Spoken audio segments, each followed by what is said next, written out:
shirka dib u heshiisiinta beelaha gobolka Hiiraan oo maalmahanba ka soconayay magaalada Beledweyne ee xarunta gobolka Hiiraan ayaa ergada ka qayb galaysa shirka kulamadii maanta ay yeesheen waxay ku baaqeen in walaalaha reer Hiiraan ee wali ka maqan shirka dib u heshiisiinta beelaha gobolka Hiiraan ay ka soo qayb galaan nabadana ay qaataan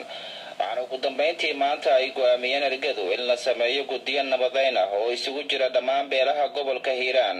kuwa oo dhexdhexaadinaya beelaha ku dagaalamaya deegaanada Deefo iyo Kabxanley oo in muddo colaadoodu ay soo jiitabaysay waxaana dhinaca kale ergadu ay u mahadceliyeen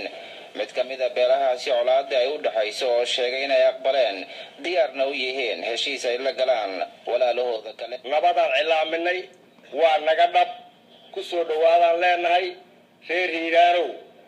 inta joogtan horaan loogu sheegay haddana waa u sheegaynaa nabadaan naga dhaba annagoo odayaasha dhaqanka beesha hawaale anoo ah gudoomiyaha guddiga dhaqanka waxaan leeyahay nabad ha lagu wada noolaado waxaan leenahay waa aad iyo aad ilaahay mahad idinka gaarto waa waxaan idinka sugaynay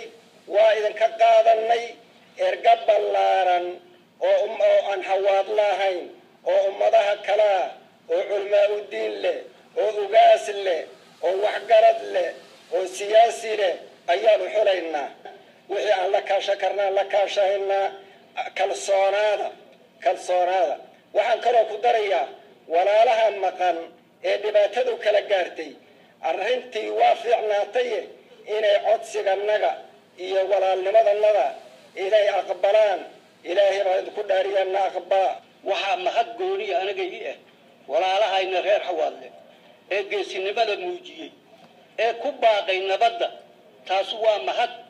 annaga haddaan nahay beesha sheekhaale laan qeyr casaana meel kasto oo haddii la nabad laga raadiyo inaan horseedno ayaan haddii la u taaganahay furihii Hiiraan ee 25 sano maqnaay haddii maanta la helo waa ilaahay mahadiis Cabdikariin Maxamed Siyaad Shabeelow TV-ga caalamiga ah on cable Beledweyne.